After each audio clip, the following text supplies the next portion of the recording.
My wife's alpha boss. The restaurant's dim glow flickered against the wine glass in my hand, its crimson contents trembling as my pulse thundered in my ears. Across the table, my wife, Elise, laughed, a sound too bright, too sharp, like glass about to shatter. Her boss, Marcus, leaned closer, his broad shoulders casting a shadow over her delicate frame. His hand, bold and unapologetic, slid beneath the table, fingers grazing the hem of her skirt.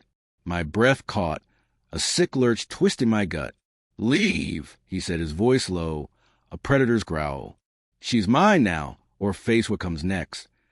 The words hung in the air, heavy as smoke, and Elise's eyes, those eyes I'd loved for a decade, wouldn't meet mine. The evening had started innocently enough, or so I told myself.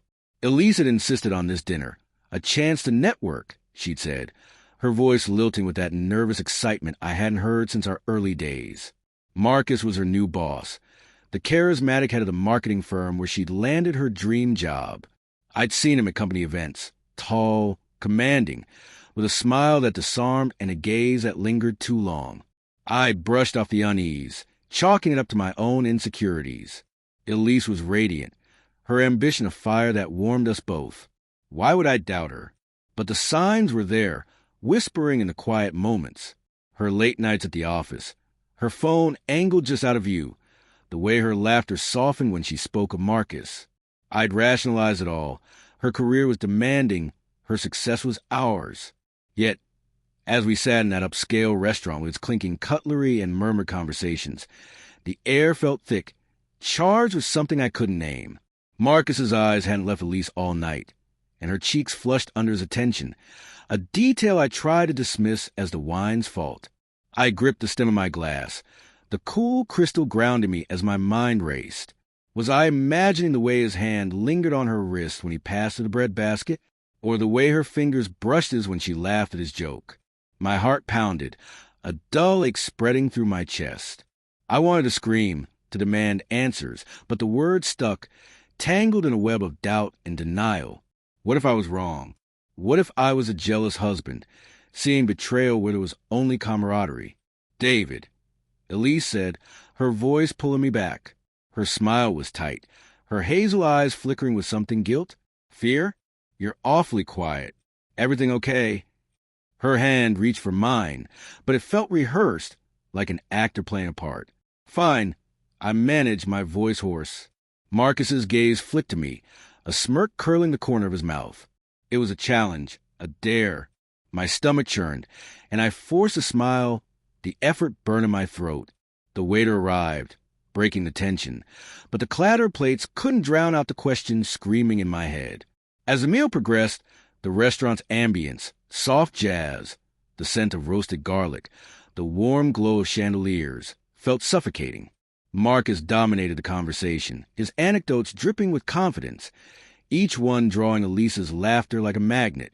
I watched her, searching for the woman who'd promised me forever under a starlit sky 10 years ago. Was she still there? Or had she slipped away, lured by his power, his charm?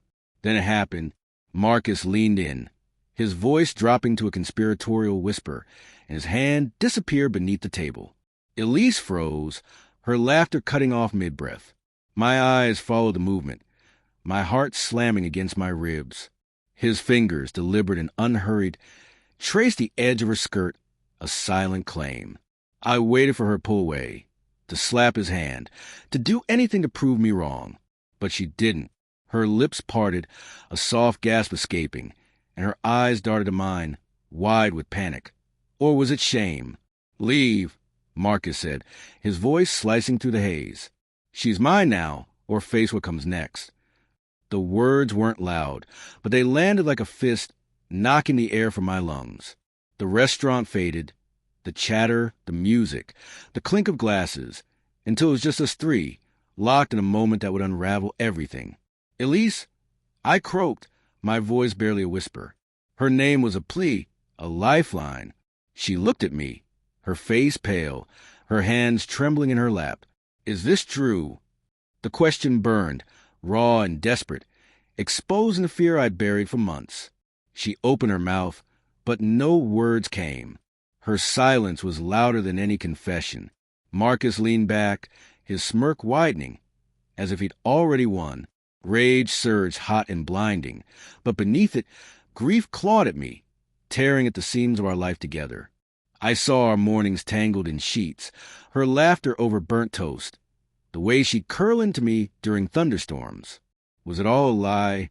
David, Elise started, her voice cracking. She reached for me, but Marcus's hand caught hers, pinning it to the table. The gesture was possessive, final. My vision blurred, tears or fury. I couldn't tell. Don't, I said, standing, my chair scraping against the floor. The restaurant's eyes turned to us, a ripple of curiosity cutting through the din. I wanted to scream, to upend the table, to demand why she'd let this happen. But the truth was there in her silence, in his arrogance. She'd chosen, and it wasn't me. I stumbled out into the night, the city's pulse, honking cabs, distant sirens, mirroring the chaos in my chest. The cold bit at my skin, but it couldn't numb the ache. I saw it all now, the late-night texts, the work trips, the way she'd stopped wearing her wedding ring, claiming it was uncomfortable. How had I been so blind? But then a memory surfaced. Elise, weeks ago, cried in the dark, saying she felt trapped, that her job demanded too much. I'd held her, promised we'd get through it. Had she been trying to tell me? Was Marcus's power over her not just seduction, but coercion? The thought twisted the knife deeper. Was she a victim, or had she chosen this betrayal? The ambiguity gnawed at me, leaving me stranded between anger and pity. I stopped under a street lamp, its harsh light casting my shadow long and jagged. My phone buzzed, Elise's name on the screen. I stared at it, my thumb hovering over answer. Part of me wanted to hear her voice, to believe there was an explanation that could stitch us back together. But another part, colder and harder, knew the truth. Trust, once shattered, couldn't be rebuilt. The call went to voicemail.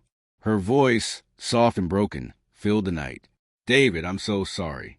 I didn't mean for this. Please come back. We need to talk. The message ended and silence swallowed me. I looked back toward the restaurant, its warm glow a cruel contrast to the darkness within me. Marcus's words echoed. She's mine now, or face what comes next. What did that mean? A threat? A promise? The uncertainty was a weight I couldn't carry. I turned away, the city stretching before me, vast and indifferent. The truth was out, raw and irreversible, but it wasn't the end. It was a beginning, a reckoning. Elise's betrayal, Marcus's audacity, my own blindness, they'd all led to this moment. And as I walked into night, I knew one thing. Whatever came next, I'd face it alone.